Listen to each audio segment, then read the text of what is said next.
ఆగిపోతుందన్న భయం వీళ్ళకుంది, రాకూడదని వీళ్ళు కోరుకుంటారు. కాబట్టి ప్రస్తుతానికి ఉన్న వీళ్ళ లెక్క ఏంటంటే 5 అంశాలలో కారణంగా జగన్ ఓడిపోతాడు అన్నది వీళ్ళ లెక్క ఉంది. ఒకటి దాని ద్వారా ఇతర రాష్ట్రాలు ఇతర దేశాల్లో ఉన్నటువంటి తెలుగుదేశం నాయకులు తెలుగుదేశం కార్యకర్తల యొక్క ఓట్లు ఉంచుతున్నారు. వైసీపీ వాళ్ళకి సంబంధించిన ఇతర రాష్ట్రాలు అయితే ఇక్కడ వాళ్ళే తీయరు, ఇతర రాష్ట్రాలు ఇతర దేశాల్లో ఉన్నటువంటి వాళ్ళ ఓట్లని తీసేస్తారు. కనీసం అదొక 30-40 లక్షలు కొడతారు. అది ఒక ఆస్పెక్ట్ ఉంది.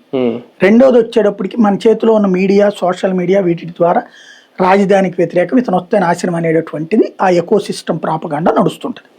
మూడోది వచ్చేటప్పటికి భావోద్వేగాలని రెచ్చగొడుతూ మేజర్ ప్రభుత్వ వైఫల్యాలు వచ్చినప్పుడల్లా కూడా దాన్ని డైవర్షన్ చేయగలిగినటువంటి టాక్టికల్ యాక్టివిటీ, యువతరాన్ని దారి మళ్లించే యాక్టివిటీ పవన్ కళ్యాణ్ చేస్తున్నాడు. కాబట్టి అది కూడా వీళ్ళకి ఫెచ్చింగ్ అయినటువంటిది.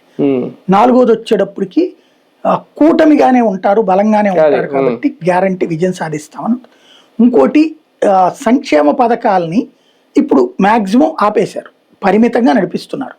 లాస్ట్ ఎందుకు అని చెప్తున్నారంటే జగన్ దగ్గర జగన్ అంతా ఆర్థిక విధ్వంసం చేసేసాడు కాబట్టి మేము అది సంపాదిస్తున్నాం అంటే ఇప్పుడు మాట మార్చారు.